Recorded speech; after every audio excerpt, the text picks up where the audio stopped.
Good evening to all of you. Welcome to the अपक्रियो CSC academy. अभी तक के इकोनॉमी की क्लासेस में जितनी भी चीज़ें मैंने आपको पढ़ाई हैं वो सारी चीज़ें आपने अगर देखी हैं, नहीं देखी हैं तो आप जाकर के उसे चैनल पर देख सकते हैं। ज्योग्राफी की भी क्लासेस चल रही हैं, पॉलिटी की भी क्लासेस चल रही हैं और भी बहुत सारी क्लासेस आगामी जो हैं वो आने वाली हैं। तो आप बने रहिए इस प्लेटफॉर्म पे हम सभी के साथ। बात करते हैं आज के सेशन की। तो जैसे कि आप जानते हैं कि इस टाइम मैं आप लोगों को इकोनॉमी की NCERT पढ़ा रही हूँ, ठीक है। और पिछला जो मेरा क्लास था वो क्लास 9 की NCERT का दूसरा चैप्टर था जो कि मैंने आपको पढ़ाया, और वो चैप्टर था संसाधन के रूप में लोग, ठीक है। संसाधन के रूप में लोग। पहला चैप्टर पालमपुर गांव की कहानी था, वो मैंने आपको बताया ही। दूसरा चैप्टर ये है संसाधन के रूप में लोग। जब मैं इसे आपको पढ़ा रही थी तो इसमें मैंने बताया था कि ह्यूमन कैपिटल के निर्माण के लिए हमें कुछ चीजों का इन्वेस्टमेंट करना पड़ता है हमारी जनसंख्या के ऊपर, हमारे लोगों के ऊपर। तो उसमें से शिक्षा एक बहुत बड़ा फैक्टर है जिसके इन्वेस्टमेंट से, जिसके निवेश से हमारी जो जनसंख्या है, जो मानव संपदा है, वो एज अ ह्यूमन कैपिटल, एक मानव पूंजी के रूप में कार्यरत हो जाएगी, ठीक है। तो उसी शिक्षा को जब मैं आपको पढ़ा रही थी तो मैंने साक्षरता दर से रिलेटेड काफी सारे आपको डेटा दिए थे। शिक्षा से संबंधित काफी सारे मुद्दों के ऊपर मैंने चर्चा किया था। उसी टाइम मैंने आपसे कहा था कि मैं आप लोगों को एजुकेशन पॉलिसी के बारे में बताऊंगी, क्योंकि हमारी जो एजुकेशन पॉलिसी है वो बहुत ओल्ड हो चुकी है। तो अब जो नई एजुकेशन पॉलिसी 2020 में आई है, जो कि फिलहाल अभी लागू नहीं हुई है, धीरे धीरे हो रही है, लेकिन उसका क्या मतलब चेंजेस है उसके अंतर्गत, बाकी जो हमारी पिछली जो एजुकेशन पॉलिसी थी उससे वो कितना अलग है, इसी के ऊपर हम आज का पूरा डिस्कशन करेंगे। तो आप देख ही रहे होंगे मैंने इतना बड़ा सा लिखा हुआ हेडिंग, ताकि आपको समझ में आ जाए कि मैं आपको क्या पढ़ाने वाली हूँ। न्यू एजुकेशन पॉलिसी 2020, नई शिक्षा नीति 2020, ठीक है। तो ये आज मैं आप लोग को क्या करने वाली हूँ, पढ़ाने वाली हूँ ये टॉपिक। तो आप जानते ही हैं कि हमारी जो शिक्षा व्यवस्था है वो काफी पुराने ढर्रे से चल रही है। बस रट्टा मार स्टडी कराई जा रही है। जिसको जो पढ़ने का मन नहीं है वो भी पढ़ना पड़ता है। क्यों? क्योंकि जो एजुकेशन पॉलिसी है उसमें काफी लंबे समय से कोई सुधार नहीं हुआ है। अब आपको लगता होगा कि मैं इतना देर से बोले जा रही हूँ कि बहुत लंबा टाइम हो गया, बहुत लंबा टाइम हो गया। तो कितना टाइम हो गया, ठीक है, इसको हम समझते हैं। तो सबसे पहले हम क्या देखेंगे कि ये जो एजुकेशन पॉलिसी आई है वो कौन सी है, ठीक है। तो इसकी हम बात करते हैं सबसे पहले। तो नई शिक्षा नीति 2020 जो है वो तीसरी शिक्षा नीति है, भारत की तीसरी शिक्षा नीति है, ठीक है। कौन सी है? तीसरी। अब आप कहेंगे कि पहली और दूसरी कब हुई थी? जब 2020 में हमारी तीसरी शिक्षा नीति बनाई गई तो पहली और दूसरी कब हुई थी, इसकी अगर हम बात करें तो आप इसको बहुत ही आसानी से याद कर सकते हैं। खैर ये तो है तीसरी, लेकिन हम बात करेंगे पहली और दूसरी की। तो फर्स्ट एंड सेकेंड, इसकी जब हम बात करेंगे तो यहाँ पर आप देखेंगे 1968 और 1986। बहुत ही आसानी से आप इसको याद कर सकते हैं क्योंकि दोनों ही 6-8-8-6, ठीक है। 1968 में 1968 में हमारी पहली शिक्षा नीति बनी थी, ठीक है। और दूसरी शिक्षा नीति बनी थी 1986 में। उल्टा कर लीजिए, आपको याद हो जाएगा। याद करना बहुत इजी है, इससे बढ़िया आपको डेट याद करने का कोई मतलब दूसरा एग्जाम्पल नहीं मिलेगा। तो आप देख सकते हैं कि कहाँ एक बार 1968 में बना था, आजादी के बाद हमारा पहला एजुकेशन पॉलिसी। फिर इसमें संशोधन करके 1986 में दूसरा आया। हालांकि इस वाले शिक्षा नीति में किया क्या गया कि वर्ष 1992 में कुछ संशोधन किए गए, लेकिन इस संशोधन को एक अलग तौर पर शिक्षा नीति नहीं माना गया। इसे माना गया कि ये जो है 1986 का ही पार्ट है और इसी में थोड़े बहुत जो बदलाव हैं वो शिक्षा नीति में किए गए, लेकिन जो शिक्षा नीति थी वो 1986 वाली ही थी, ठीक है। तो इसीलिए हम इसको तीसरी नहीं मानते हैं, दूसरा ही है ये। फर्स्ट और सेकेंड, उसके बाद थर्ड हमारा कौन सा आता है यहाँ पर, न्यू एजुकेशन पॉलिसी 2020। तो अब हम बात करेंगे कि तीसरी जो हमारी शिक्षा नीति है उसमें ऐसे क्या क्या बदलाव किए गए, आज के परिवेश के अकॉर्डिंग हम इन चीजों की क्या करेंगे, चर्चा करेंगे, ठीक है। तो सबसे पहले हम बात करें कि ये जो ड्राफ्ट है, ठीक है, नीति का जो ड्राफ्ट है, कोई भी पॉलिसी जब बनती है तो पूरी सर्वे होती है, एक कमेटी गठित की जाती है, ठीक है। किसी भी नीति को बनाने के लिए क्या किया जाता है, एक कमेटी, या फिर आप इसको क्या कह सकते हैं, समिति। समिति का क्या किया जाता है, गठन किया जाता है, जो कि क्या करता है, ड्राफ्ट तैयार करता है, ठीक है। ड्राफ्ट तैयार करता है किसी भी नीति को लागू करने के लिए, जिसको आप मसौदा बोलते हैं हिंदी में। हिंदी में हम इसको क्या बोल देंगे, मसौदा, ठीक है। तो ये जो मसौदा है, यानी कि जो ड्राफ्ट है, वो एक कमेटी के तहत क्या की जाती है, तैयार की जाती है। और आपको बता दें कि नई एजुकेशन पॉलिसी 2020 की जो ड्राफ्ट थी और जो इसकी कमेटी थी, वो कब बनी थी, ये बनी थी 2017 में, ठीक है। यानी कि समिति का गठन हुआ था 2017 में, ठीक है। और उसके बाद इसका जो ड्राफ्ट की जो रिपोर्ट है वो आई थी 2019 में, ठीक है। अब आप देखिए 2017 में इसका कमेटी का गठन किया गया और इसकी रिपोर्ट आई वर्ष 2019 में, ठीक है। अब आप कहेंगे कि इस समिति की, किसी भी समिति को बनाने के लिए उसके लिए एक अध्यक्ष की आवश्यकता होती है, ठीक है। तो इस समिति के अध्यक्ष कौन थे, किसकी अध्यक्षता में नई शिक्षा नीति की रिपोर्ट को प्रस्तुत किया गया, उसके ड्राफ्ट पर कार्य संचालित किया गया। तो इस यहाँ पर आते हैं हमारे पूर्व इसरो प्रमुख डॉक्टर के कस्तूरी रंगन, ठीक है। इसके अध्यक्ष की अगर हम बात करें तो यहां पर आते हैं डॉक्टर के कस्तूरी रंजन, जो भी आप कहिए, ये है क्या, हमारे इसरो के पूर्व प्रमुख,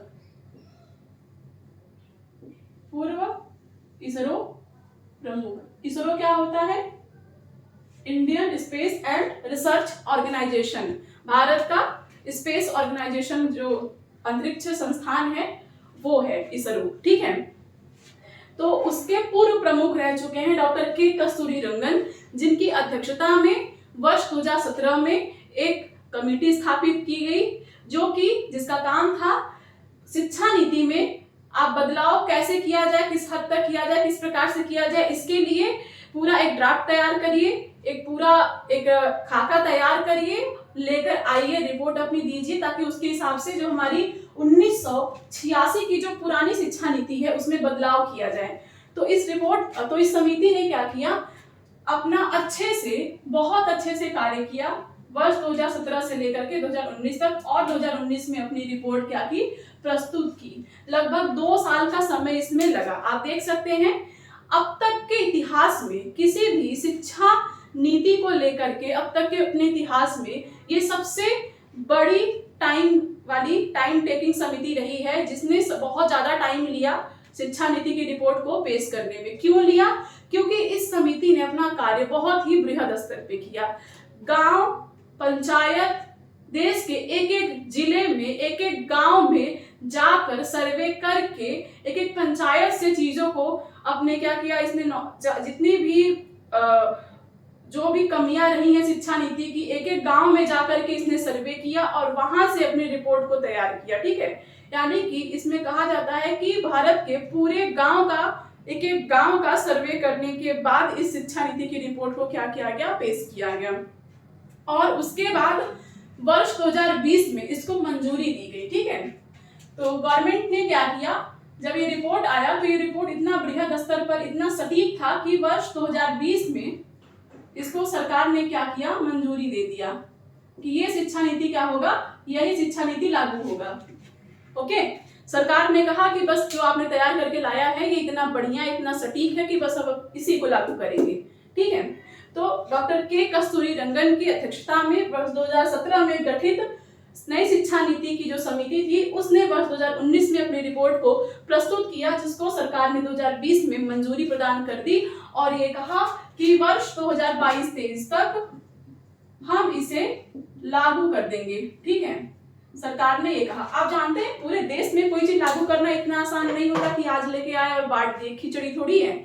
इसके लिए बहुत ज़्यादा प्लानिंग करनी पड़ती है, काफ़ी सारी चीज़ें होती हैं। तो सरकार ने कहा कि 22-23 तक हम इसको क्या करेंगे, इम्प्लीमेंट कर देंगे। हालांकि बीच में कोविड आ गया, आप सभी जानते हैं, तो इस वजह से जो है कि शिक्षा नीति हमारी अभी तक लागू नहीं हो पाई है। उम्मीद है कि इसको लागू कर दिया जाए, क्योंकि इसके फीचर बहुत अच्छे हैं। एक एक करके मैं आपको बताऊंगी क्या बदलाव किया गया, प्राइमरी से लेकर आपके ग्रेजुएट होने तक की चीजों को, सारी चीजों को मैं यहाँ पर बताने वाली हूँ। क्या इस नीति में बदलाव किए गए, कैसे इसकी क्या सर्कमस्टेंसेस रही हैं, ठीक है।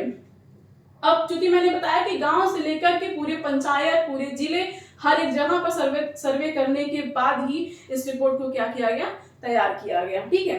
तो इसमें कुछ बदलाव किए गए। सबसे पहले तो अगर हम बात करें तो इसमें सबसे बड़ी बदलाव क्या की गई कि इस शिक्षा नीति में इसने क्या किया कि हमारी शिक्षा नीति ने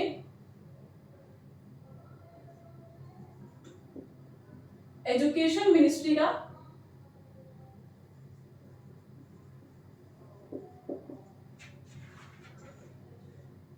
ministry of education, education ministry नहीं, मिनिस्ट्री ऑफ एजुकेशन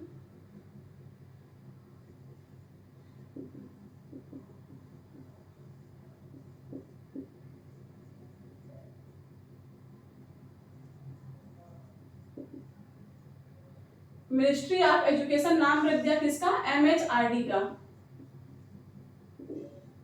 ठीक है। MHRD क्या है, मिनिस्ट्री है, ministry of human resources development, ठीक है। Ministry of human resources development, मैं इसको यहाँ पर अच्छे से लिख देती हूँ थोड़ा सा, ये चीजें आपने देखी ली होंगी।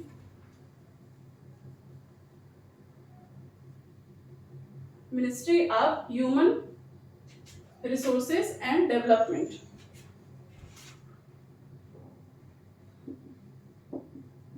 Ministry of human resources and development, इसको हम शॉर्ट फॉर्म में क्या बोलते हैं, MHRD। इसका क्या किया, नाम बदल दिया, नाम परिवर्तन। चूंकि जो हमारी एजुकेशन मिनिस्ट्री थी वो इसी के अंतर्गत आती थी, तो इसका नाम बदल के सीधा सीधा शिक्षा मंत्रालय कर दिया।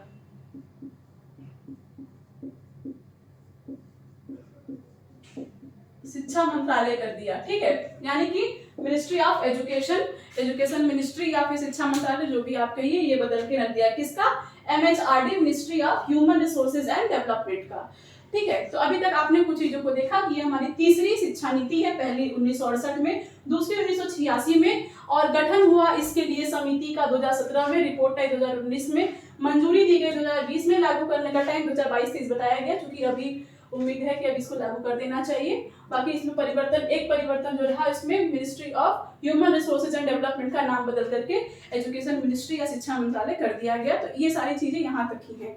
अब इसके बाद कुछ बहुत बड़े बदलाव किए गए, इसको हम समझते हैं। इसके लिए मुझे ये सारा पहले यहाँ से मिटाना पड़ेगा। होता क्या है कि इसमें एक बहुत बड़ा बदलाव स्कूलिंग के स्तर पर ये किया गया कि जैसे हम लोग अभी तक 10+2 का मॉडल पढ़ते आए थे, ठीक है। 10+2 का मॉडल आप समझ रहे हैं, यानी 11-12, ठीक है। 10+2 का मतलब होता है 11-12, यानी 12 साल। 12 साल की जो पूरी शिक्षा है, इसकी जो व्यवस्था कौन करेगा, हमारा राज्य करेगा, हमारा देश करेगा। उसके बाद आपको जो भी शिक्षा ग्रहण करना है उसमें राज्य का कोई योगदान नहीं रहेगा। आप जाइए यूनिवर्सिटी में, जाइए जहां से पढ़िए, चाहे जैसे करिए, फिर वहां से राज्य का दायित्व क्या होगा, वो खत्म हो जाएगा। कैसे ये सारी चीजें होंगी, ये मैं आपको बता रही हूँ।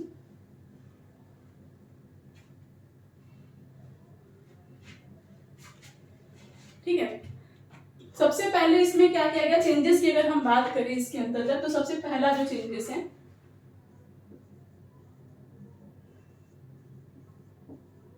चेंजेस की अगर मैं बात करूं तो सबसे पहला चेंजेस आता है कि 10+2 का जो मॉडल था उसे क्या किया गया, समाप्त कर दिया गया। 10+2 आप देख रही तो ये पूरा 12 साल का व्यवस्था था, ठीक है।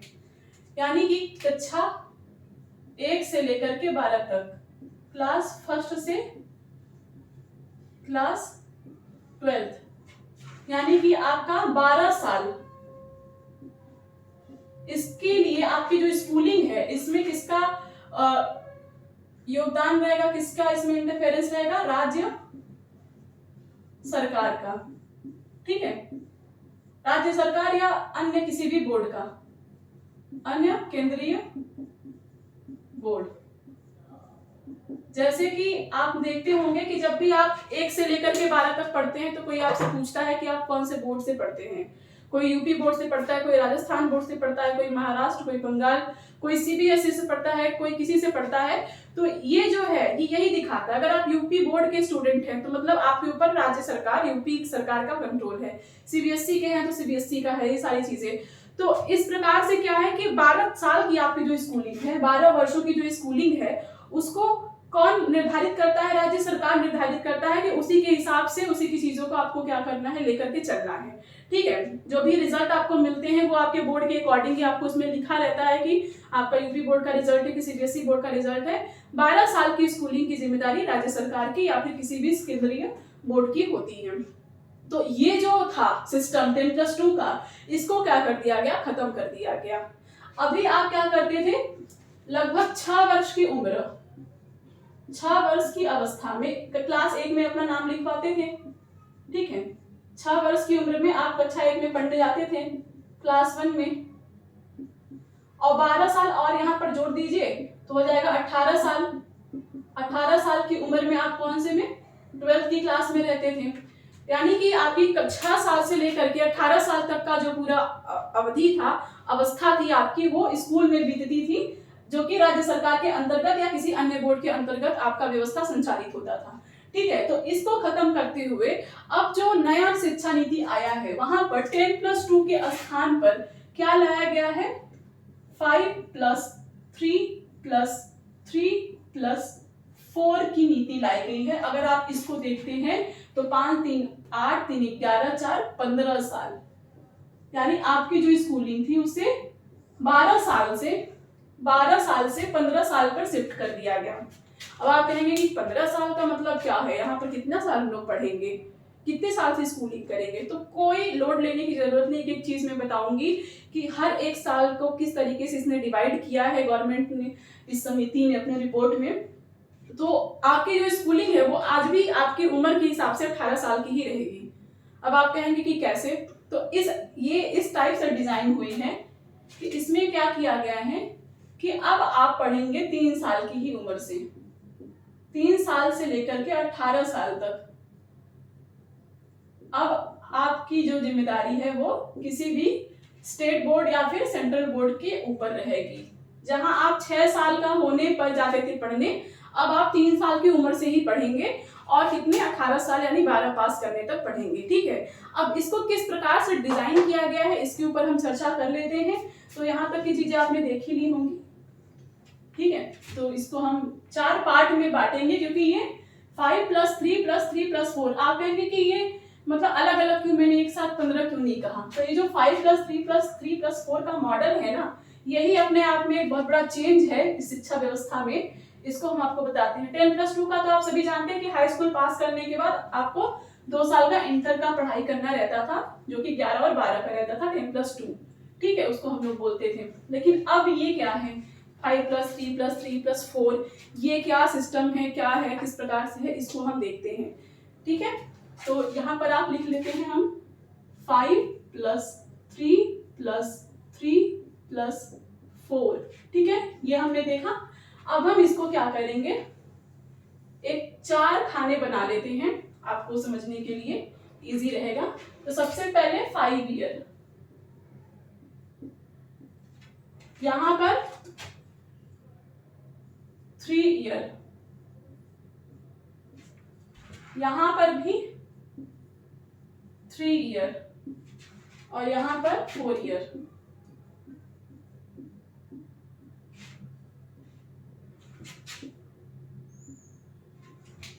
ये आपका पहला 5 ईयर है, यानी कि ये वाला, इसको हम ए बोल देते हैं। फिर ये वाला जो 3 साल है वो आपका यहाँ पर है, इसको बी बोल देते हैं। ये वाला 3 साल आपका यहाँ पर है, इसको हम सी बोल देते हैं। और ये 4 साल आपका यहाँ पर है, इसको हम बी बोल देते हैं, ठीक है। तो इस प्रकार से हम क्या कर रहे हैं, इसको 4 भाग में डिवाइड करके देखेंगे कि किस प्रकार से इसमें बदलाव किए गए। तो सबसे पहला जो 5वां साल है, ठीक है, जो 5 साल है शिक्षा व्यवस्था के, इसको क्या नाम दिया गया सरकार इस रिपोर्ट की तरफ से, सॉरी सरकार बार बार निकलता है, इस रिपोर्ट में इस 5 साल को क्या नाम दिया गया, तो इसको नाम दिया गया है फाउंडेशन स्टेज, ठीक है।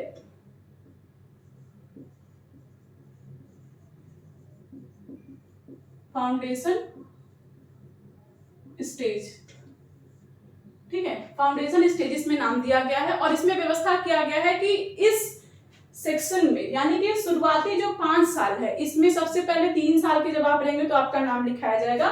इसको डिवाइड किया गया है ऐसे 5 ईयर को, एक तो इधर हो गया आपका 3 साल, फिर इधर 2 साल, ठीक है। अब यहां पर क्या है, यहां पर आपको सिर्फ प्लेइंग, ठीक है, स्टडिंग विथ प्ले, यानी आपको खेल के माध्यम से क्या करना है, पढ़ाई करना है इन 3 सालों तक।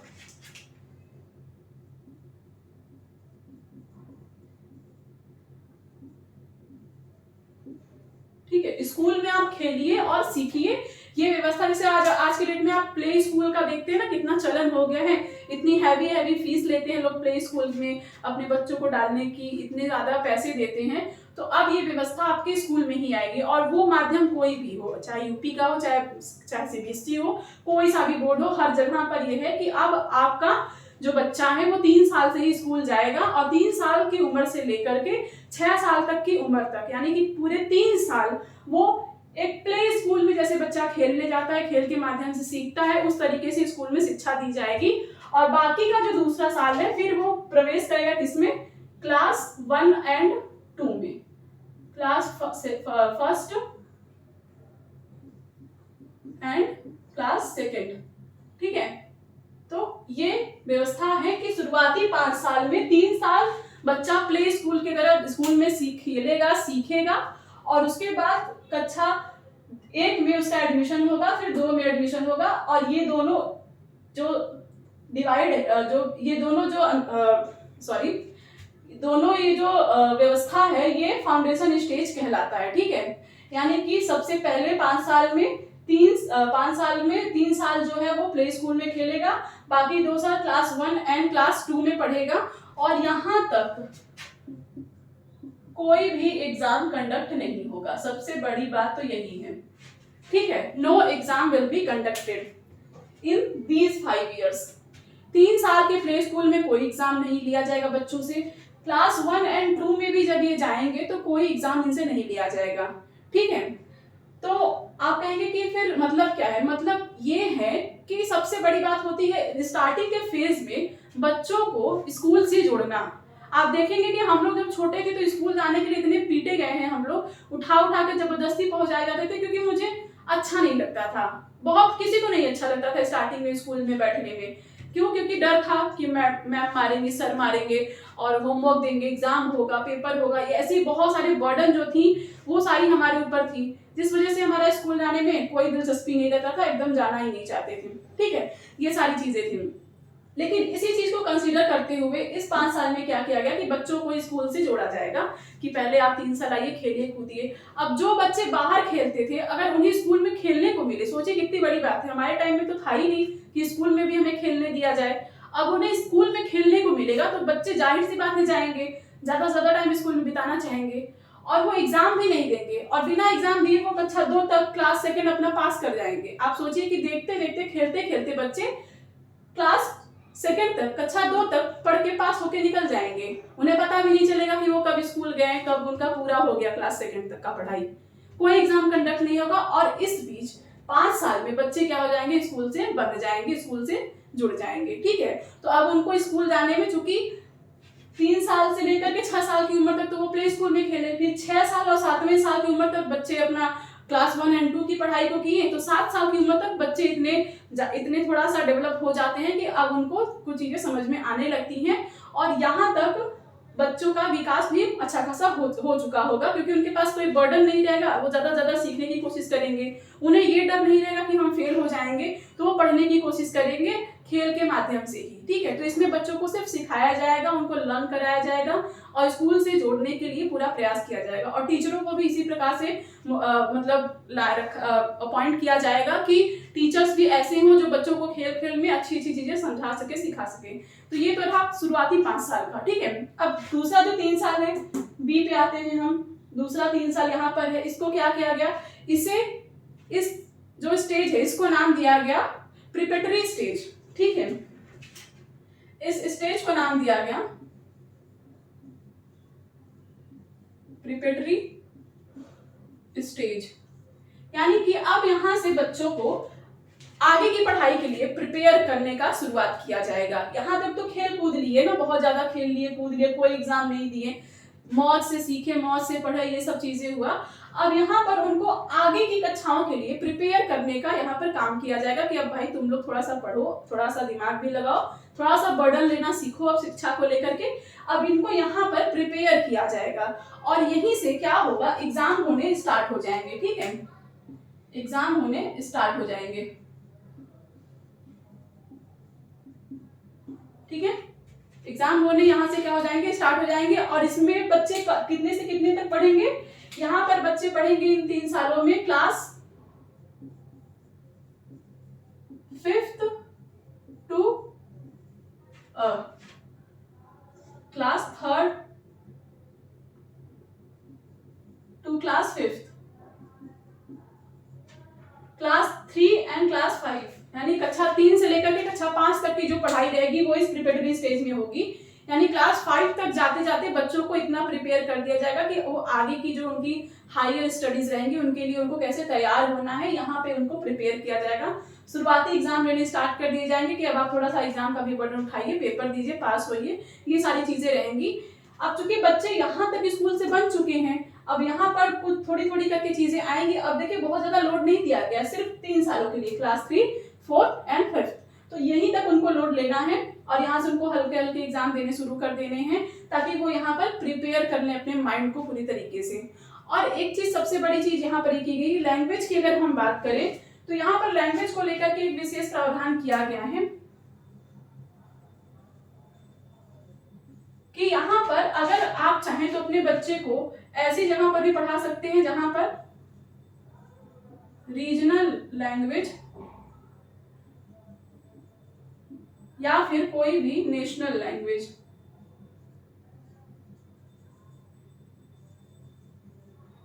में पढ़ाई होती हो, ऐसी जगह पर भी अपने बच्चों का नाम लिखवा सकते हैं। शुरुआती दौर में क्या होता है कि बच्चों को काफी सारी चीजों को मतलब पढ़ने में, समझने में थोड़ी दिक्कत होती है, उनको अपनी भाषा में चीजें ज्यादा समझ में आती हैं। तो इसीलिए यहाँ पर ये किया गया है कि आप अपने बच्चों को जो भी पढ़ाइए, जैसे अगर आप अपने बच्चों को यूपी में पढ़ा रहे हैं तो हिंदी माध्यम में पढ़ा दीजिए, क्योंकि हिंदी माध्यम में उनको समझना थोड़ा सा आसानी रहेगा। अगर आप महाराष्ट्र में तो मराठी में पढ़ा दीजिए, गुजरात में गुजराती, बंगाल में तो बंगाली, ऐसे माध्यम से पढ़ाइए जहाँ पे बच्चों को सीखने में चीजें आसान रहे और वो अच्छे से इन चीजों के लिए तैयार हो सके, उनको चीजें समझ में आ सके, ठीक है। अचानक से उनके ऊपर ऐसी चीजों का लोड ना डालिए। जैसे आपका बच्चा मराठी जानता है और अपने बच्चों को कहिए चल तू इंग्लिश पढ़, अब उसको इंग्लिश नहीं आती है, अगर आप उसको इंग्लिश थोपना चाहेंगे तो शायद एक बार को वो उस तरीके से नहीं सीख पाएगा।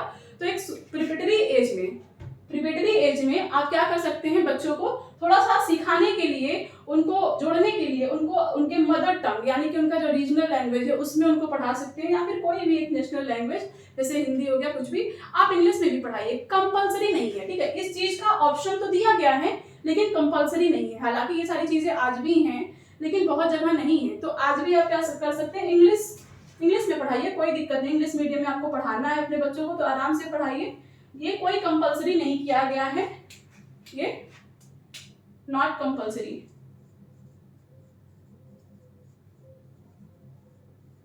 ठीक है। ये उतना कंपलसरी नहीं है ये बदलाव, लेकिन फिर भी आप चाहें तो ऐसा कर सकते हैं, बच्चों को उनकी मदर टंग या किसी भी नेशनल लैंग्वेज में पढ़ाइए। ये सिर्फ 3 to 5th क्लास तक का इनका है। और इसमें क्या किया जाएगा, बच्चों को उनको जो पढ़ाया जाएगा और उनकी जो एक्टिविटीज वाली पढ़ाई है, यानी कि उनको कुछ एक्टिविटी कराई जाएंगी, प्रैक्टिकल वाली पढ़ाई इनको कराई जाएंगी। एक्टिविटी मतलब खेल कूद, प्रैक्टिकल, ये सारी चीजें, स्पोर्ट, इन चीजों में उनकी थोड़ी भागीदारी को बढ़ाया जाएगा। अच्छे से वो अपनी मतलब एजुकेशनल एक्टिविटीज को भी ध्यान में दें और थोड़ी बहुत पढ़ाई भी कर लें, इन चीजों का ध्यान दिया जाएगा। इस 3 ईयर में। अब आते हैं हम अपने तीसरे 3 साल के स्टेज में आते हैं हम। तो इसको अगर हम देखें तो इसको नाम दिया गया primary stage, sorry middle stage, ठीक है। इस तीसरे 3 साल यानी कि ये वाला जो 3 साल है यहाँ पर, इसको नाम दिया गया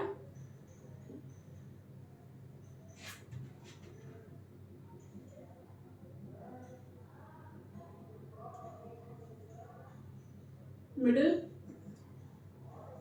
स्टेज, ठीक है। मिडिल स्टेज नाम दिया गया, सॉरी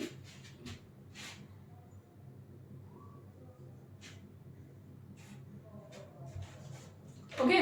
इस 3 साल को नाम दिया गया मिडिल स्टेज। और यहाँ पर अब 3 साल की पढ़ाई है, कहां से कहां तक की, class 6 to class 8।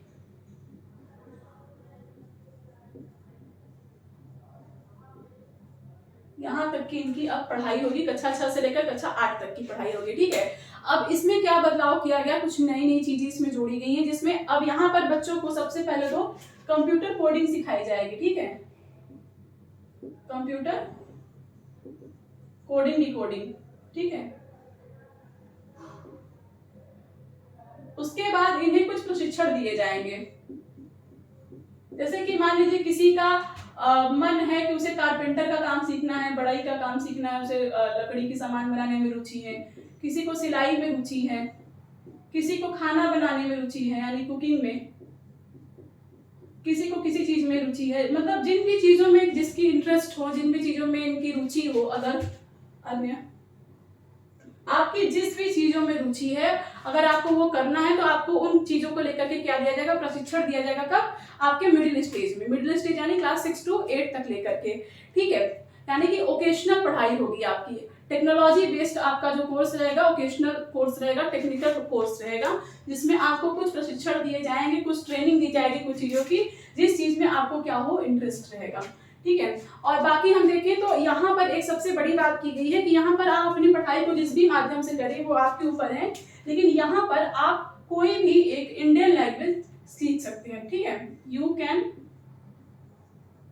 Learn any Indian language, ठीक है। अब आप कहेंगे ये क्या है, मतलब कि जैसे मान लीजिए आप कुछ भी पढ़ते हो, लेकिन आपका मन है कि यार मुझे मैथिली भाषा सीखना है, मुझे अवधी भाषा सीखना है, मुझे ब्रज भाषा सीखना है, मुझे संस्कृत सीखना है, ये तो आप कोई सा भी इंडियन लैंग्वेज आप यहाँ से सीख सकते हैं। इस स्टेज में, मिडिल स्टेज में आपको ये सहूलियत दी जाएगी कि जब आप मिडिल स्टेज में हैं तो आप अपने पसंद की कोई भी भारतीय भाषा को सीख सकते हैं इस स्टेज में। इसके लिए स्कूल में अलग से एक पीरियड चलेगा, एक टीचर होंगे, तो वहां पर आप इसको सीखिए, ठीक है। एक बेनिफिट आपको यहाँ पर ये मिलेगा, ये चेंज की गई है। बाकी आपकी ट्रेनिंग बेस्ड स्टडी रहेगी और आपकी टेक्निकल स्टडी रहेगी, आपको प्रशिक्षण पर ध्यान दिया जाएगा। बाकी आपकी जो पढ़ाई है वो चलती रहेंगी।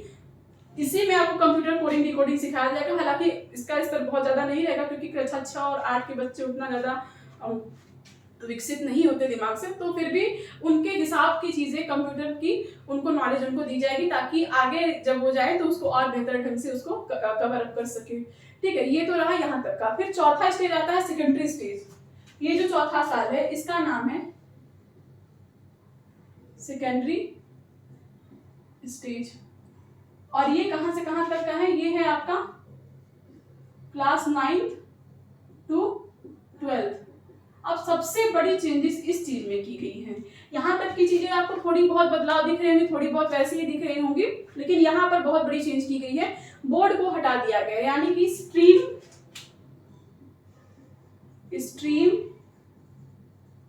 एंड बोर्ड एग्जाम, ये क्या कर दिए, खत्म कर दिया। यानी कि अब जो एक साल में बोर्ड का एग्जाम होता था, पूरे साल में एक एग्जाम हाई स्कूल में होता था और इंटर में होता था बोर्ड का एग्जाम, अब वैसे नहीं होगा, ठीक है। और जो स्ट्रीम हम चूज करते थे, जैसे हम लोग क्या कहते हैं, अच्छा मैथ इंटर में पढ़ रहे हो, कौन सी साइड में हो, कौन सी साइड से पढ़ रहे हो, साइंस साइड है, बायो आर्ट साइड है, कॉमर्स है, क्या है, तो ये जो साइड वाली स्ट्रीम वाली जो व्यवस्था थी ना, ये हटा दिया गया। अब आप कहेंगे तो फिर कैसे होगा, अब क्या होगा कि अब अपनी पसंद से कोई भी विषय पढ़िए। जैसे कि मान लीजिए कि आपका मन है कि मुझे यार मैथ बड़ा पसंद है, लेकिन उसके साथ साथ मुझे संस्कृत भी पढ़ने में अच्छा लगता है, मुझे इंग्लिश भी अच्छा लगता है और मुझे भूगोल भी अच्छा लगता है, तो अब आप इनको सबको पढ़िए, ठीक है, ऐसा नहीं है कि अब आप आर्ट में रहेंगे तभी आप हिस्ट्री ज्योग्राफी पढ़ेंगे, साइंस में रहेंगे तभी आप मैथ बायोलॉजी पढ़ेंगे, या फिर आप कॉमर्स में रहेंगे तभी आप अकाउंट्स पढ़ेंगे। कुछ नहीं, आपको जो पढ़ना, आप ये यार मेरा अकाउंट में भी इंटरेस्ट है, मैथ भी मुझे पसंद है, बायोलॉजी भी मुझे पसंद है और मुझे हिस्ट्री भी पसंद है, तो आप पूरा पढ़िए। जो विषय आपको पसंद हो जिस भी सेक्टर से, अब आपको उन सेक्टर से अपने विषय को उठा के उन्हीं को पढ़ना है। अब आपके ऊपर कोई विषय थोपा नहीं जाएगा जबरदस्ती। जैसे बहुत लोग साइंस साइड से पढ़ते हैं, उन्हें केमिस्ट्री नहीं पसंद होती, बहुत लोग को फिजिक्स नहीं पसंद होता, तो मत पढ़िए। जिनको पसंद है वो पढ़ेंगे, जिनको नहीं पसंद है वो नहीं पढ़ेंगे। जिसको हिस्ट्री पसंद है वो हिस्ट्री पढ़े मैथ के साथ, कोई दिक्कत नहीं। तो ये स्ट्रीम वाली जो व्यवस्था है उसे हटा दिया गया। और अब एग्जाम जो होंगे वो कैसे होंगे, सेमेस्टर वाइज, यानी हर 6-6 महीना पे सेमेस्टर वाइज एग्जाम आपके कंडक्ट होंगे। semester wise exam will be conducted। ठीक है, एग्जाम आपके क्या होंगे, सेमेस्टर वाइज होंगे, 6-6 महीना पे आपके एग्जाम लिए जाएंगे। और इसका एक तात्पर्य ये है, इसका एक करने का मतलब ये है कि अक्सर बच्चे क्या करते हैं, पूरे साल स्कूल नहीं आएंगे, पढ़ाई नहीं करेंगे, उनको लगता है कि बस अब फाइनल में पढ़ के अपना दे देंगे एग्जाम। तो इसमें यही है कि अब आप सेमेस्टर वाइज रहेगा तो आप स्टडी को थोड़ा सा सीरियस लेंगे, और उसके बाद क्या कहते हैं कि आप 6-6 महीना पे अपना मूल्यांकन भी कर लेंगे। तो उसी तरीके से आप स्टडी से क्या रहेंगे, जुड़े रहेंगे। तो ये सारी चीजें जो है वो आपके साथ व्यवस्था की गई है। क्लास 9 to 12 तक आपको स्ट्रीम चुनने की पूरी सुविधा, कोई भी मतलब प्रेशर नहीं दी जाएगी कि आप इस स्ट्रीम को ही चुनिए, इसी को पढ़िए, यही विषय पढ़िए। आप स्वतंत्र हैं अपनी किसी भी भाषा, किसी भी विषय को पढ़ने के लिए। दूसरा, आप स्वतंत्र हैं अपने साथ, चाहे भूगोल पढ़िए, इतिहास पढ़िए, गणित पढ़िए, विज्ञान पढ़िए, जो पढ़िए आप इसके लिए चुनने के लिए स्वतंत्र हैं। और दूसरा, आपका जो एग्जाम है वो हर 6 महीने पर लिया जाएगा, semester wise, 9th 10th 11th 12th सब में एक बराबर। ठीक है, ये सारी चीजें। और इसके साथ आपकी जो स्टडी है वो कैसी होगी, वो क्रिटिकल एनालिसिस बेस्ड स्टडी आपको कराई जाएगी। ठीक है, यानी आपकी जो स्टडी रहेगी वो क्रिटिकल एनालिसिस के ऊपर क्या रहेगी, डिपेंडेंट रहेगी। क्रिटिकल एनालिसिस का मतलब क्या है कि अभी तक जैसे आप लोगों ने पढ़ा होगा कि हाँ ठीक है, गांधी जी देश में आए, क्यों आए, ठीक है, ये किए, ये आंदोलन किए, वो आंदोलन किए, ये सारी चीज। अब आपसे ये पूछा जाएगा कि अगर गांधी जी ना आए होते तो क्या होता, आए थे, कब आए, क्या किया, क्या नहीं किया, ये तो सबको पता होती है। लेकिन थोड़ा सा दिमाग का यूज करिए और बताइए कि गांधी जी ना आए होते तो क्या होता। ठीक है, गांधी जी जैसा लीडर कोई देश में ना होता तो हमारी आजादी पर क्या प्रभाव पड़ता, ऐसी सारी चीजें। 1857 की क्रांति ना हुई होती तो क्या होता, ये सारी चीजें। सैनिक विद्रोह जिसको हम कहते हैं, सिपाही विद्रोह या फिर जो भी, तो ये ना हुआ होता 1857 की क्रांति, मुगल ना आए होते तो कैसे स्थिति होती, अंग्रेज ना आए होते तो क्या स्थिति होती। अब आपको सोचने पर मजबूर किया जाएगा कि क्रिटिकल एनालिसिस बेस्ड आप क्या करिए, क्वेश्चंस करिए, अटेम्प्ट करिए, पढ़ाई करिए। क्यों? क्योंकि अब यहीं से निकल के आपको हायर स्टडी में जाना है। हायर स्टडी में जाने के लिए अब इन चीजों को आप यहीं पर इतना बना लीजिए कि जब आप वहां पर जाएं तो आपको अपना अलग से दिमाग लगाने की जरूरत न पड़े, क्योंकि आप यहाँ पर पूरी तरीके से प्रिपेयर होके जा रहे हैं। अब जो राज्य है, जो आपका बोर्ड है, वो आपको क्या करेगा, पूरी तरीके से आपको प्रिपेयर करके तब आपको हायर स्टडी के लिए भेजेगा कि अब जाओ, जो करना है करो। ठीक है, तो यहाँ तक आपको एकदम बढ़िया से पढ़ाया जाएगा। और क्लास 6 to 8 जैसे आपको कोई भी इंडियन लैंग्वेज चुनने का क्या था, मतलब सीखने का एक अवसर मिला है, वैसे यहाँ पर you can learn any of the foreign language।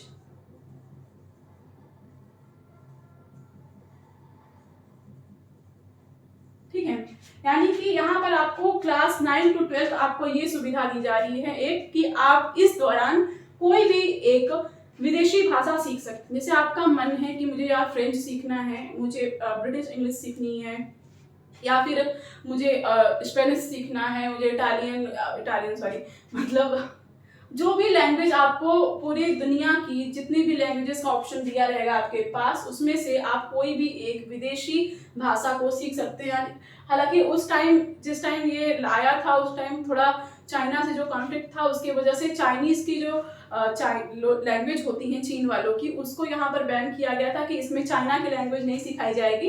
लेकिन फिलहाल उसको अब शायद कर दें वो लोग। तो कोई भी लैंग्वेज आप सीख सकते हैं, कोई भी विदेशी लैंग्वेज कक्षा 9 से कक्षा 12 तक की क्लास में, और क्लास 6 to 8 में कोई भी इंडियन लैंग्वेज आप सीख सकते हैं अपनी पढ़ाई से इतर। ठीक है, ये सारी चेंजेस कहाँ पर की गई, ये चेंजेस की गई आपकी 5+3+3+4 4 के 10+2 को खत्म करने के बाद ये मॉडल यहाँ पर लाया गया और ये व्यवस्था की गई। 4 पार्ट में इन चीजों को हमने देखा। ठीक है, अब इसके बाद हम आते हैं कि ठीक है, ये स्कूलिंग का तो ये चेंजेस हमें समझ में आ गया, लेकिन ग्रेजुएशन में क्या बदलाव किया गया। ठीक है, ये तो समझ में आ गया कि चलो 10+2 के जगह 5+3+3+4 का मॉडल आया है कि पहला जो 5 साल है वो क्या है, हमारा फाउंडेशन स्टेज है। ठीक है, यानी कि 3 साल से लेकर 7 साल तक बच्चे क्या करेंगे, फाउंडेशन स्टेज में पढ़ेंगे। उसके बाद क्या कहते हैं कि बाकी आपका जो दूसरा है वो है आपका प्रिपरेटरी स्टेज, जिसमें आपके बच्चे 3 साल पढ़ेंगे।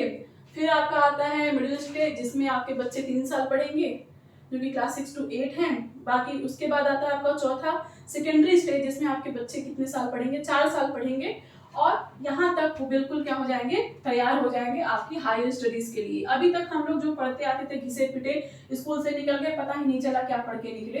तो अब ये सारी चीजें जो है यहाँ पर आपको देखने को नहीं मिलेंगी। अब आपको पूरी तरीके से प्रिपेयर करके भेजा जाएगा।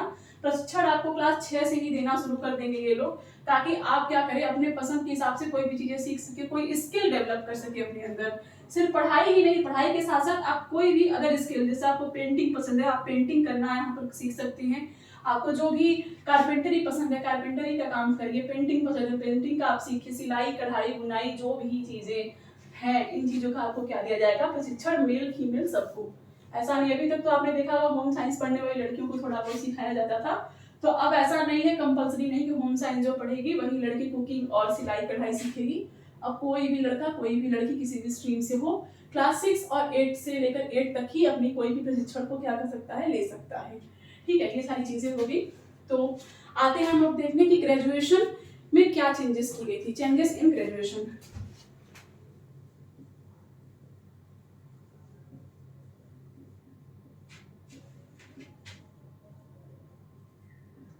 Changes in graduation. तो जैसा कि आपने देखा ही है कि स्ट्रीम को खत्म कर दिया गया है, यानी कि बीए, बीएससी, बीकॉम जैसे कॉन्सेप्ट अब क्या है, गए। बीए, बीएससी, बीकॉम जाओ, क्योंकि अब आर्ट साइड तो रहा नहीं कि अब आप आर्ट साइड से हैं तो चलिए बीए कर लिए, साइंस से हैं तो चलिए अब बीएससी वेसी कर लिए, या फिर बीकॉम कर लिए, कॉमर्स से हैं तो अब ये खत्म। अब इसके जगह पर आप जैसे इंटर में आपने किया, आपको मैथ के साथ साथ इतिहास पढ़ना है, पढ़िए, इंग्लिश संस्कृत जो पढ़ना है पढ़िए। इसी तरीके से आप अपने ग्रेजुएशन के विषय को भी चूज करेंगे। ठीक है, अपने अकॉर्डिंग जैसे आपको पढ़ना है, जो विषय आपको पढ़ना है उस विषय को आप चूज कर लीजिए, वो उसके लिए आप स्वतंत्र हैं। ठीक है, अब लेकिन इसमें एक बदलाव ये किया गया कि अब जो आपका ग्रेजुएशन था वो 4 साल का हो गया। ठीक है, 3 साल की जगह पर वो क्या हो गया, 4 साल का। और सबसे बड़ी बात जो यहाँ पर की गई, ठीक है, जो फर्स्ट ईयर होगा आपका, second year, third year and fourth year, ठीक है, ये एक एक साल, जैसे अभी क्या सिस्टम है कि अगर अभी आप बीए कर रहे हैं, सपोज आप बीए कर रहे हैं और आपने फर्स्ट ईयर करके छोड़ दिया, कोई भी प्रॉब्लम हो सकती है फाइनेंशियली, या फिर परिवार की कोई भी दिक्कत हो जाए, या फिर जो भी प्रॉब्लम्स की वजह से अगर आपने बीए फर्स्ट ईयर के बाद पढ़ाई छोड़ दी और उसके बाद आपने नहीं पढ़ा, तो उस रिजल्ट का कोई महत्व नहीं रह जाएगा। या सेकेंड ईयर भी करके आपने छोड़ दिया तो कोई महत्व नहीं रह जाएगा उसका। और अगर बहुत लंबा गैप हो जाए तो अगर आप दोबारा से करना चाहें तो आपको शुरू से करना पड़ेगा, वो मान्य नहीं होगा। ये सारी व्यवस्था अभी तक थी, लेकिन अब बदलाव किया गया। एक तो 4 साल का किया गया, उसके बाद इसमें काफी सारी चीजें बदली गई। यानी अगर आप ग्रेजुएशन कर रहे हैं और अगर आप सिर्फ 1 साल करके किसी भी वजह से छोड़ रहे हैं, तो आपको एक डिग्री मिलेगी जिसका नाम रहेगा ग्रेजुएशन सर्टिफिकेट।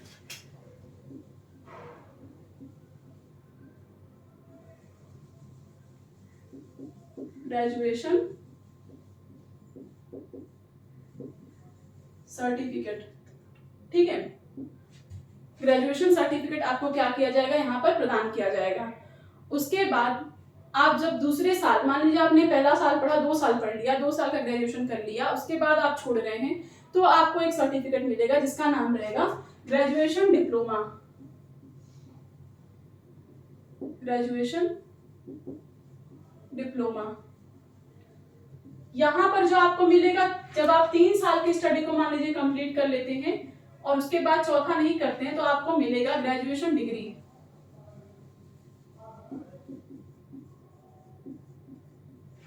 और जब आप चारों साल पूरा करते हैं तो आपको जो मिलेगा ग्रेजुएट रिसर्च, ग्रेजुएशन रिसर्च, यानी आपको जो डिग्री मिलेगी वो रिसर्च, यानी कि अब आपने पूरा ग्रेजुएशन में रिसर्च कर लिया है चारों साल का पढ़ के, तो आपको ग्रेजुएशन रिसर्च का फाइनल डिग्री मिलेगा।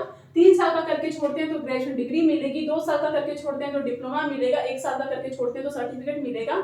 और लेकिन जब आप कहेंगे कि अब जैसे हमको IAS PCS की तैयारी करनी है, कॉम्पिटिशन का एग्जाम देना है, जॉब इंटरव्यू ये सब देना है, कोई मतलब ग्रेजुएट लेवल का, तो उसमें अब क्या हम 1 साल में भी दे सकते हैं? तो नहीं, ऐसा नहीं है। ये व्यवस्था ऐसी की गई है कि अगर आपको कोई भी कॉम्पिटिशन देना है, जॉब और कॉम्पिटिशन एग्जाम, कॉम्पिटेटिव एग्जाम्स के लिए आपको ग्रेजुएशन डिग्री होना अनिवार्य है। यानी कि अभी भी जब तक आप 3 साल का ग्रेजुएशन नहीं करेंगे, आप किसी भी ग्रेजुएट वाले एग्जाम में, ग्रेजुएट बेस्ड जो ग्रेजुएट लेवल का एग्जाम होता है उसमें आप नहीं आ सकते। उसके लिए आपको ग्रेजुएशन डिग्री चाहिए, ठीक है, जैसे अभी है वैसे ही, लेकिन ग्रेजुएशन आपका हो गया 4 साल का।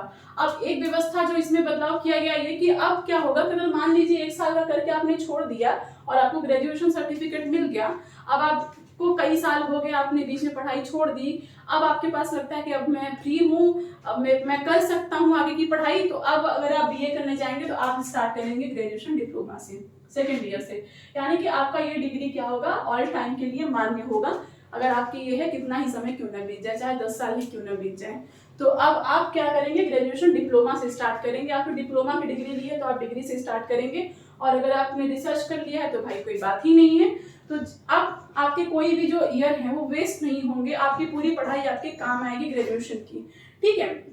तो वही जैसे री एंट्री वाली चीजें हैं, ये सारी चीजें हैं। और मल्टीपल लैंग्वेज, जैसा कि मैंने आपसे कहा कि इसमें आप मल्टीपल सब्जेक्ट आप चूज कर सकते हैं, कोई भी सब्जेक्ट जो भी आपको ठीक लगे आप उसको चूज कर लीजिए, ओके। अब ये तो है ग्रेजुएशन की चीजें। अब हम बात कर ले पोस्ट ग्रेजुएशन में क्या बदलाव किए गए, यानी PG में, पोस्ट ग्रेजुएशन में चेंजेस क्या किए गए, इनकी अगर हम बात करेंगे तो इनको क्या कर दिया गया है, पोस्ट ग्रेजुएशन को 2 टाइप से डिवाइड किया गया है, 1 साल और 2 साल, ठीक है।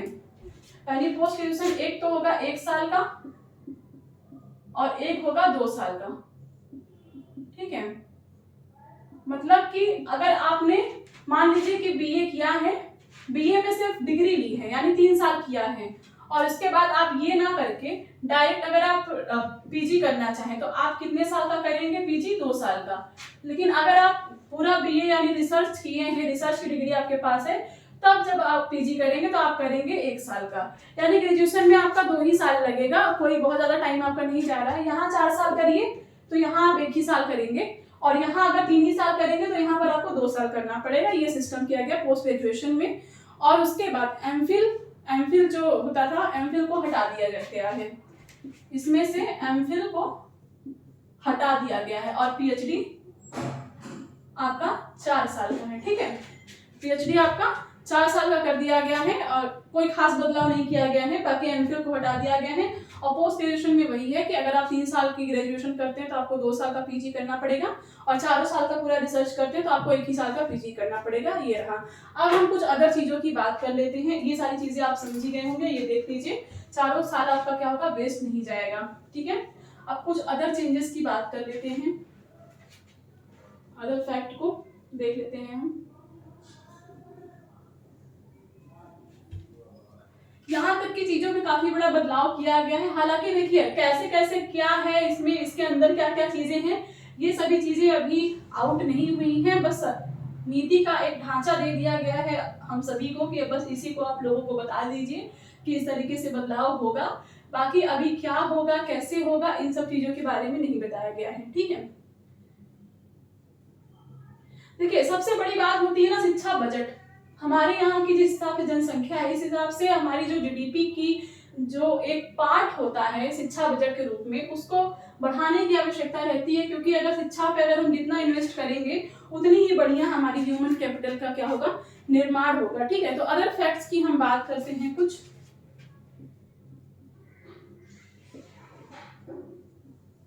अदर फैक्ट्स की अगर हम बात करें तो जो हमारा शिक्षा बजट है, शिक्षा बजट अभी तक जो है वो 3.1 चल रहा है।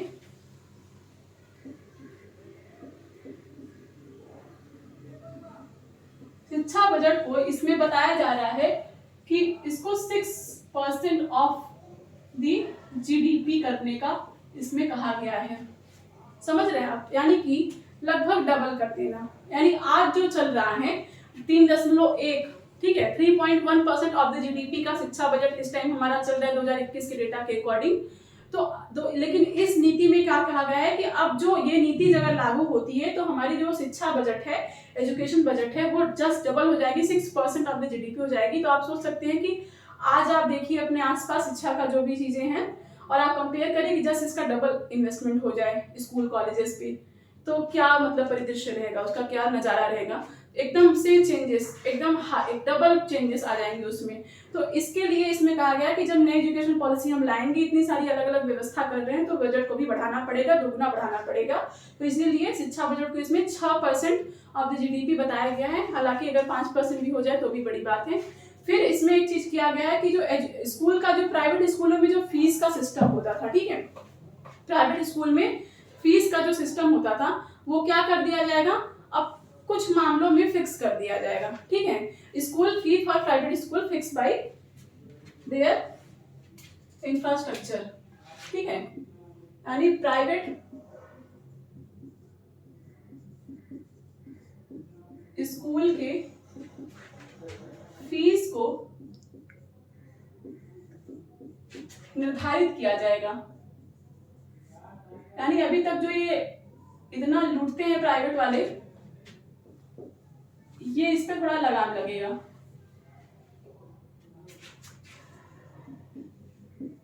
कैसे, आपको बताएंगे प्राइवेट को सरकार कैसे फिक्स कर सकती है।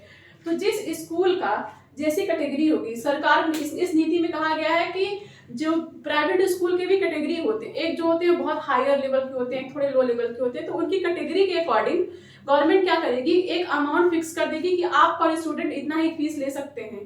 तो वो जो स्कूल रहेगा वो कितनी भी हाई लेवल का क्यों ना हो, अगर उसके लिए निर्धारित कर दिया जाएगा फीस, तो वो उससे ज्यादा नहीं ले सकता। ताकि ये इसलिए ताकि हर एक वर्ग का व्यक्ति जो है, हर एक वर्ग का स्टूडेंट जा करके इंग्लिश मीडियम या फिर प्राइवेट स्कूलों में अपनी पढ़ाई कर सके। तो उसी के हिसाब से सारा डिजाइन किया जाएगा फीस का सिस्टम सरकारी प्राइवेट स्कूलों में। एक ये व्यवस्था की गई है। उसके बाद जैसे कि मैंने कहा कि ओकेशनल नॉलेज बेस्ड स्टडी रहेगा आपका, यानी कि प्रैक्टिकल बेस्ड स्टडी रहेगा। ठीक है,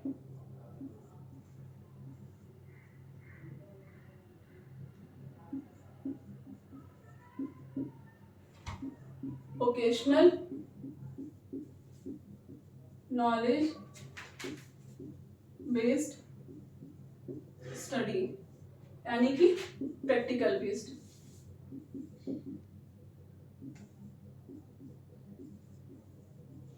अब सिर्फ रट्टा मार वाली पढ़ाइयां खत्म करके अब क्या कर रही है सरकार, अब सरकार कर रही है कि अब आपको सिखाया जाए, प्रशिक्षण दिया जाए स्कूल के तहत से ही, स्कूल से ही आप सीखना शुरू कर दीजिए, ट्रेनिंग लेना शुरू कर दीजिए, प्रैक्टिकल बेस्ड स्टडी करिए। एक तरीके से व्यवसायिक शिक्षा के ऊपर ध्यान दिया जा रहा है। व्यवसायिक शिक्षा यानी कि ऐसी शिक्षा जिसको ग्रहण करने के बाद आप कुछ काम कर सकें। ऐसा नहीं कि पढ़ के लगे कि इसको पढ़ा क्यों। ठीक है, एक चीज ये किया जाएगा। अब रिजल्ट की अगर हम बात करें तो रिजल्ट जो आता है किसी भी स्कूल में, रिजल्ट तो आता ही है, आप भी जानते हैं। रिजल्ट्स में कुछ चेंजेस किए गए हैं मार्क्स को लेकर के। एक तो देखिए जो आपके स्कूल का सिलेबस है और जो उसका एग्जाम होगा वो तो एज इट इज रहेगा ही, जितना आपने लिखा उतना आपको मिलेगा, एग्जाम मार्क्स तो आपको मिलेगा ही। प्लस अब आपको क्या करना है, सेल्फ मार्क्स लेने हैं अपने आप को। यानी कि आपको एक नंबर दिया जाएगा, उसमें से आपको होगा कि अब टीचर आपको कहेंगे कि अब आप अपने आप को नंबर दीजिए, कि जैसे 10 नंबर है तो आपसे टीचर कहेगा कि अब आप नंबर दीजिए खुद को कि आप अपने आप को 10 में से कितने नंबर देंगे। ठीक है, पूरी ईमानदारी के साथ, क्योंकि जब आप खुद को एनालाइज करना सीखेंगे, जब इसका रीजन क्या है ना, जब हम लोग इंटर करके बाहर निकलते हैं, बाहर पढ़ने जाते हैं, और जब समय के साथ हमारी जब एज बढ़ती है तो उस जगह पर क्या होता है कि हमारी कोई भी और आपकी चीजों को नहीं बता सकता। आपको खुद से ही आपको क्या करना पड़ता है, जांचना पड़ता है। आप ही अपने आप को जांचेंगे कि हमारे लिए क्या सही है, क्या गलत है, या हम कैसे हैं, कैसे नहीं है, किस प्रकार से अपनी चीजों को कर रहे हैं। कोई और आपको बताने वाला नहीं रहेगा। तो इसीलिए सेल्फ मार्क्स का जो व्यवस्था है वो इसी के मद्देनजर है कि अगर आप बचपन से ही खुद को जानना शुरू कर देंगे, खुद के बारे में कि नहीं हम कैसे हैं और हम किस लिहाज से अपने आप को 10 में से 10 दे सकते हैं, कि हम सिर्फ 10 में से 2 पाने के काबिल हैं, तो उस हिसाब से आप सेल्फ अपने आप को क्या करेंगे, जांचेंगे, चेक करेंगे, उस हिसाब से अपने आप को नंबर देंगे, जो कि आपको आने वाले भविष्य में क्या देगा, फायदा देगा। ठीक है। उसके बाद फ्रेंड्स मार्क्स। ठीक है।